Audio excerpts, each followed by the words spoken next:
पाकिस्तान पर जीत की स्वर्ण जयंती यानी 50वें विजय दिवस के मौके पर पीएम मोदी वॉर मेमोरियल पहुंचे। पीएम यहां स्वर्णिम विजय मशालों के स्वागत समारोह में शामिल हुए और शहीदों को नमन किया। रक्षा मंत्री राजनाथ सिंह भी उनके साथ रहे। पिछले साल प्रधानमंत्री द्वारा प्रज्वलित इन 4 मशालों को देश भर में सियाचिन से कन्याकुमारी, अंडमान निकोबार से लोंगेवाला, रणकच्छ और अगरतला तक घुमाया गया था।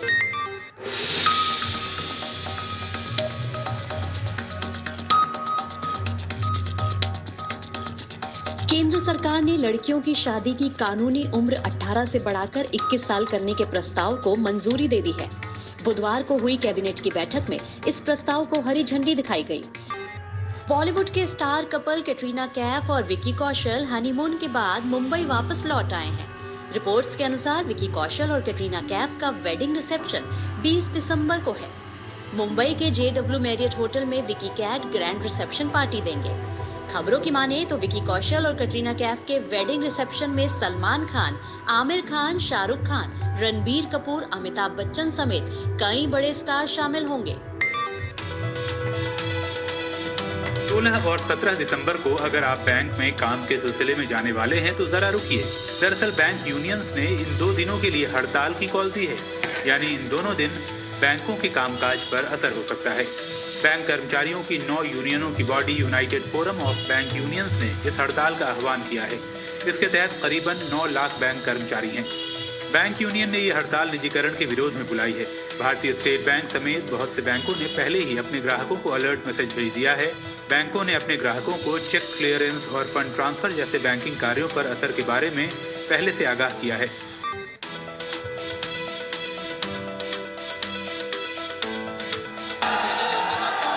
ये बात अब साफ हो गई है कि आरोप और जो सवाल खड़े थे कि जो गृह राज्य मंत्री हैं उनके बेटे और उनके ही भारतीय जनता पार्टी के समर्थकों ने इतना बड़ा कांड किया है। आज जांच के बाद पूरी सच्चाई सामने है। अब भारतीय जनता पार्टी को उनके गृह राज्य मंत्री को इस्तीफा देना चाहिए और जो दोषी लोग हैं उन पर सख्त से सख्त कार्रवाई करनी चाहिए। अब इंतजार इस बात का होगा उत्तर प्रदेश की जनता करेगी, क्या भारतीय जनता पार्टी जो हर जगह बुलडोजर चलाती थी, क्या बुलडोजर लखीमपुर जाएगा या नहीं जाएगा। इशू ये है कि प्रधानमंत्री नरेंद्र मोदी को एक ताजा सर्वे में दुनिया का 8वां सबसे ज्यादा प्रशंसनीय शख्सियत बताया गया है। डेटा एनालिटिक्स कंपनी UGOV ने 38 देशों के 42,000 लोगों पर किए इस सर्वे के जरिए दुनिया के 20 सबसे प्रशंसनीय शख्सियतों की लिस्ट जारी की है। भारत से पीएम मोदी इस लिस्ट में नंबर 1 हैं। उनके बाद सबसे प्रशंसनीय भारतीयों में शामिल हैं सचिन तेंदुलकर, शाहरुख खान, अमिताभ बच्चन और विराट कोहली। दुनिया के 20 सबसे प्रशंसित पुरुषों की लिस्ट में बराक ओबामा पहले नंबर पर हैं, बिल गेट्स दूसरे, चीनी राष्ट्रपति शी जिनपिंग तीसरे, फुटबॉलर क्रिस्टियानो रोनाल्डो चौथे, एक्टर जैकी चैन 5वें तो 6ठे नंबर पर हैं एलन मस्क। इस लिस्ट में पाकिस्तानी पीएम इमरान खान 17वें नंबर पर हैं।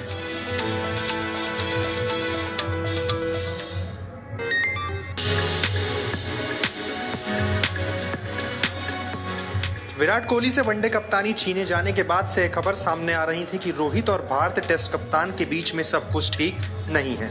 इन तमाम तरह की अटकलों पर विराट ने विराम लगा दिया है।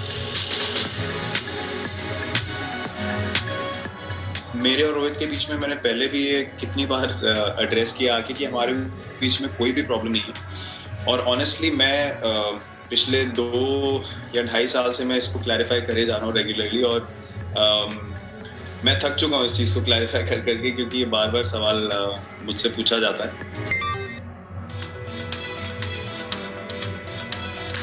देश में जातिगत जनगणना की मांग करने वाले कई दलों को सुप्रीम कोर्ट के फैसले से झटका लगा है।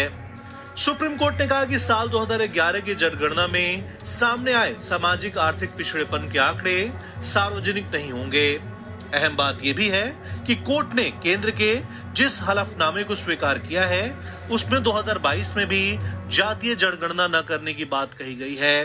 दरअसल केंद्र सरकार ने सर्वोच्च अदालत में बताया था कि साल 2011 में ओबीसी की संख्या जानने के लिए जातिगत जनगणना नहीं हुई थी। परिवारों का पिछड़ापन जानने के लिए सर्वे हुआ था, लेकिन वह आंकड़ा त्रुटिपूर्ण है, इस्तेमाल करने लायक नहीं। आरएसएस प्रमुख मोहन भागवत ने चित्रकूट में आयोजित हिंदू एकता महाकुंभ में हिस्सा लिया। हिंदू एकता महाकुंभ को संबोधित करते हुए भागवत ने कहा कि कलयुग में एकता की शक्ति है, इसलिए हमें अहंकार, स्वार्थ छोड़कर काम करना पड़ेगा। इसके साथ ही संघ प्रमुख ने हिंदू धर्म छोड़ने वालों की घर वापसी कराने का आह्वान किया है। उन्होंने कहा कि भय ज्यादा दिन तक बांध नहीं सकता, अहंकार से एकता टूटती है, हम लोगों को जोड़ने के लिए काम करेंगे।